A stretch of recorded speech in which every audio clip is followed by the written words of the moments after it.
Good morning, friends. I thought I'd share because today was really good and I just thought I could do this really quick. I really liked when it said denial was so thick, right? And I always reflect on this and I think of Jehovah's Witnesses and what I've been through as one of Jehovah's Witnesses. And so I feel I was in big time denial.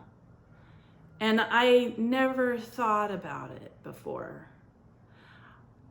It helped me see that I was safe enough to look at the truth. And that didn't necessarily mean I was comfortable with it. How's that? I realized, and I've been kind of quiet about it, and I've kind of already shared this with you, that when it comes to Christianity and Christians, well, they can tend to put Christ in whatever era they want him in. How's that? So when Abraham, Isaac, and Jacob existed, they didn't serve the same God that the Christians do today. Things changed. And the Bible changed with whoever was on the pulpit at the time and according to their views and era they were in. For instance, slavery, right? Slavery was condoned and they were Christian. And I didn't know this, but in Alabama, they were one of the first states that started celebrating Christmas.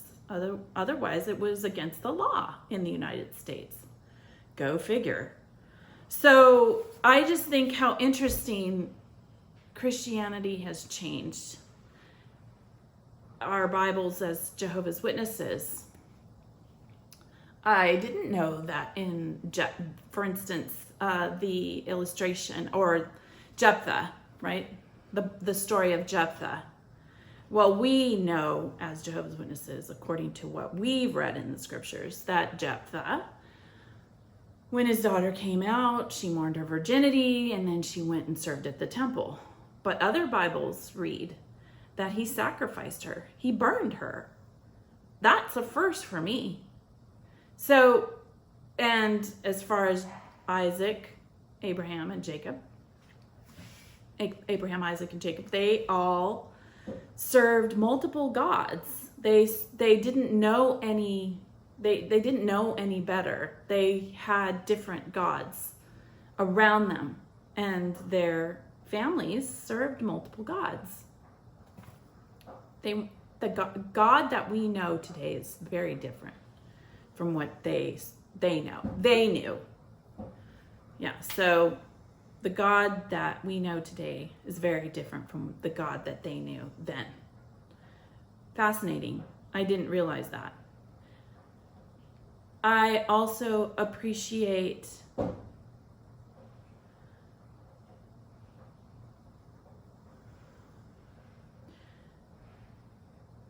how you can be a truth teller and be compulsive at it.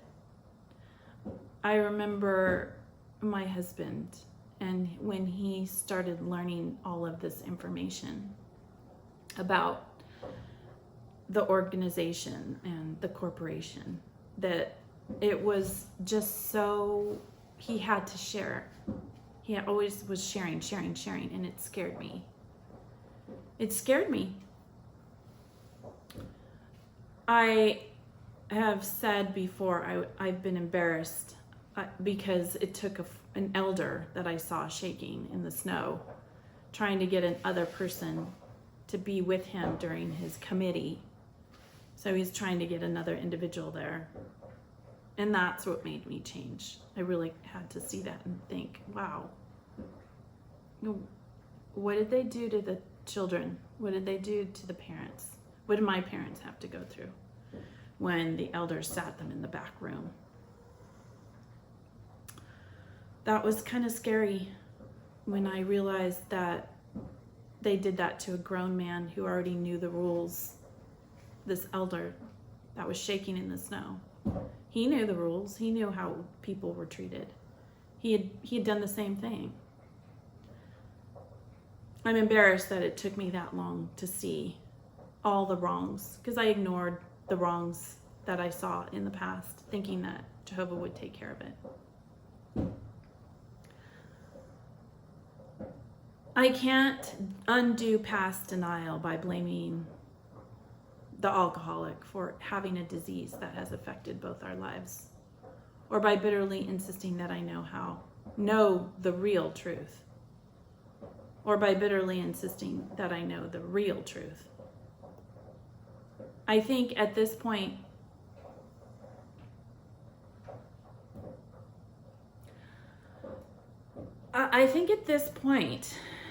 in my growth process,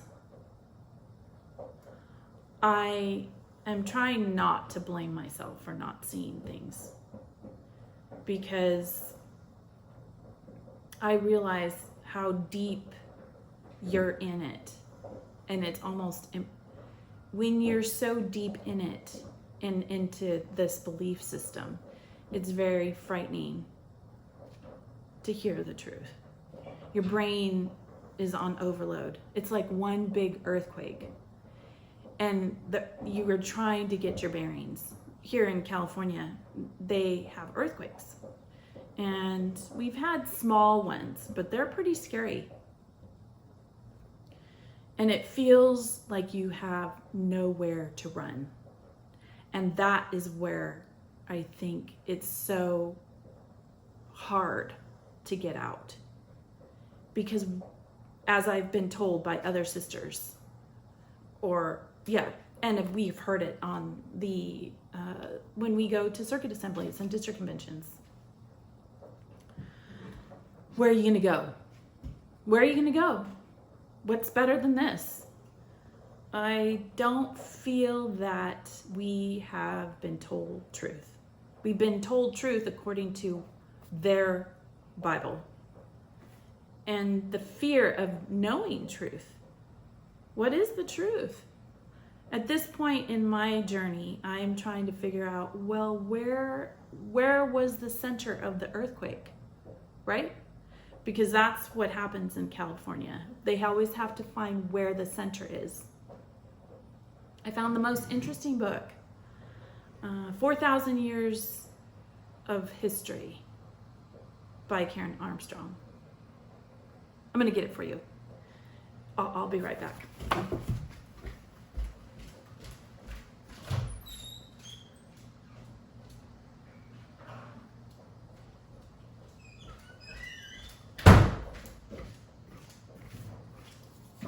Yeah, here it is. I don't know if you can see that. It's called A History of God, the 4,000-Year Quest of Judaism, Christianity, and Islam by Karen Armstrong. It's very interesting. And like I tell you, I only get through a certain portion and then I go on to another book because it's like, oh my gosh, this is so good. And oh my gosh, this is so good. That's something that I'm learning, is that I get to read. I get to read other information. I liked her. She, for one thing, was a woman. Whoa, a woman can write a book. No way. Women, they're smart. Go figure. Huh. All right. So she had lots of, she was very appealing to me. One, she's epileptic. And she happened to be a nun. And her perspective is just so wonderful. I love the perspective that she has. And she did a lot of book learning in the process. She did a lot of, it's very powerful, very, very powerful. I think you'll like it. I haven't gotten very far, like I said. I like how she explains that history and science has to be totally put aside when you read the scriptures, when you read the Bible. And there's mysticism. Whoa, go figure. I had heard a Bible scholar say, oh, well, the Bible is very mystic. It was kind of filtered through his conversation. And I had never heard that before. Mystic. The Bible being mystic? No. So, yes, I am appreciating this book very much. It kind of gives me an idea of where the earthquake got centered when it comes to the Bible. Where's the center? And I have to say, as a Christian, it's very uncomfortable. It's very uncomfortable because I have to be honest with myself. And that's hard. I like how extreme responses to extreme situations, knowing that I did the best I could at the time. I feel like you do the best you can as you come out. You can't push yourself. You can't overload yourself when you first come out. Should I be further along? I just know I don't want to stay in a position where I'm not. I don't want to stay in a position where I haven't grown from this experience. 49 years in a cult. And if I don't learn something from that and share it with other people, even though it says you can become a compulsive truth teller, right? You can become a compulsive truth teller. I don't feel I'm compulsive. It's taken me a while for me to share what I've shared with you because I think you just have to be, and that's okay. And I think that is a process. Homeschoolers. As a homeschool mom, I have never, ever gone to regular school. We've never done regular school. But I have heard encouragement from other schoolers who have asked homeschoolers that had gone to school, you have to give yourself about 9 months of just quiet time. Just don't worry about a schedule. You do the best you can, but it's almost like deprogramming yourself. And I feel like in these few weeks, right? I'm in the over 320 days now. I haven't really calculated exactly, but I'm almost to a year. But I noticed that I just had to be. I just had to be. And the information that I've gotten has been slow, but it's coming. And it feels good. It feels good. I'm in a good place where I can process that. And I love my brain books. My brain books have really helped me kind of put everything together. Because I appreciate the scriptures, but everybody, unless you actually define it according to your belief, because everybody has a different belief according to that scripture, then you're just giving information and you don't explain it. And then it's interesting to hear people explain scripture now according to their understanding of it. But I don't feel like I have to hold to any particular understanding anymore. Not anymore. It's not. And it's uncomfortable to talk to people who are Christian and have a set way of thinking. But I understand that if I look into the past, there's always been Christianity and a set way of thinking, but it didn't make it right. Slavery. Need I say more? So, I will leave you with that and enjoy your process. You know, I really appreciate it when somebody just gives you the information and then just lets you figure it out. And then don't be afraid. Don't be afraid. Look into it. Look into the information. There's so much information out there. You'll get it, and you'll do the best that you can to understand it and process it. And all I know is I don't want to stay in a position I want to be able to grow from this. That's the whole point, growing from it. And then just helping people along the way. And don't be afraid. It's okay. You're not alone. There's a lot of us. And there's a lot of us that don't have people around us. So I will also link you some information. I'll put Karen Armstrong's book. You probably can get it at Amazon, I'm sure. And then my daughter found something, and it's not Jehovah's Witness related, but it has a lot of information in there that we went through. It's as Jehovah's Witnesses, and it is Midsommer. And it's a gentleman that is explaining the Midsommer movie. I have not watched that movie, and I will not watch Midsommer. I will not watch that movie, and my child did not watch that movie, but she heard the commentary of this gentleman, this young man, and it hits home.